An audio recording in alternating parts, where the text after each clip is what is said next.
আসসালামু আলাইকুম রহমতুল্লাহ। সম্মানিত ভাই এবং বোনেরা, আনাস ইবনে মালিকের একটি হাদিস রাদিয়াল্লাহু আনহুর একটি হাদিস রাসূলুল্লাহ সাল্লাল্লাহু আলাইহি সাল্লাম থেকে নিয়ে বর্ণনা করছি। তিনি বলেন, রাসূলুল্লাহ সাল্লাল্লাহু আলাইহি সাল্লাম বলেছেন, আল্লাহ তাআলা প্রত্যেক রক্ষককে তার রক্ষণাবেক্ষণ সম্পর্কে এবং প্রত্যেক তত্ত্বাবধায়ক ও অভিভাবককে তার তত্ত্বাবধান ও অভিভাবকত্ব সম্পর্কে প্রশ্ন করবেন।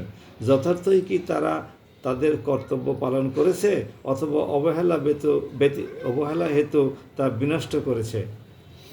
সম্মানিত ভাই এবং বোনেরা, হাদিসটি শুনলেন। আনাস বিনে মালিক রাদিয়াল্লাহু আনহু বর্ণনা করেছেন রাসূলুল্লাহ সাল্লাল্লাহু আলাইহি ওয়াসাল্লামের এটা হাদিস। আল্লাহ পাকের ঘোষণা এখানে এই হাদিসের মধ্যে, আল্লাহ পাকের ইচ্ছা এই হাদিসের মধ্যে প্রতিফলিত হয়েছে। আল্লাহ পাকের যে শাসন ব্যবস্থা পরিচালনা রক্ষকের মাধ্যমে সে ব্যবস্থা এখানে হয়েছে। আমরা পরিবারের রক্ষক, আমি আমার পরিবারের রক্ষক, আপনি আপনার পরিবারের একজন রক্ষক বা একজন সদস্য।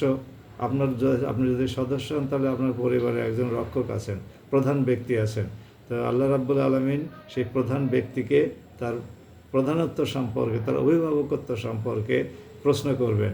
সে যদি যথাযথভাবে তার দায়িত্ব পালন করেছে বলে আল্লাহ রাব্বুল আলামিনের কাছে জবাব দিতে সক্ষম হয়, তাহলে সে মুক্তি পেল।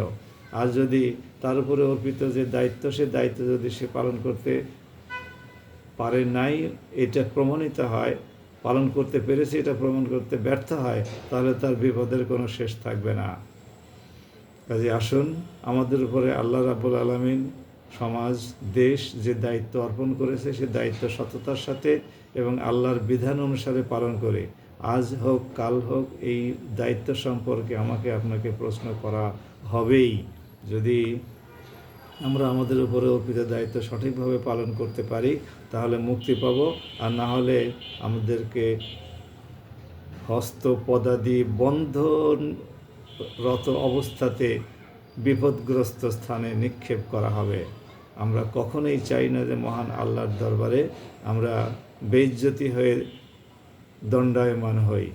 আসুন এই হাদিসটি সম্পর্কে খেয়াল রাখি এবং সেভাবেই আমরা আমাদের শাসন কার্য পরিচালনা করি, অভিভাবকত্ব পরিচালনা করি, আমাদের যে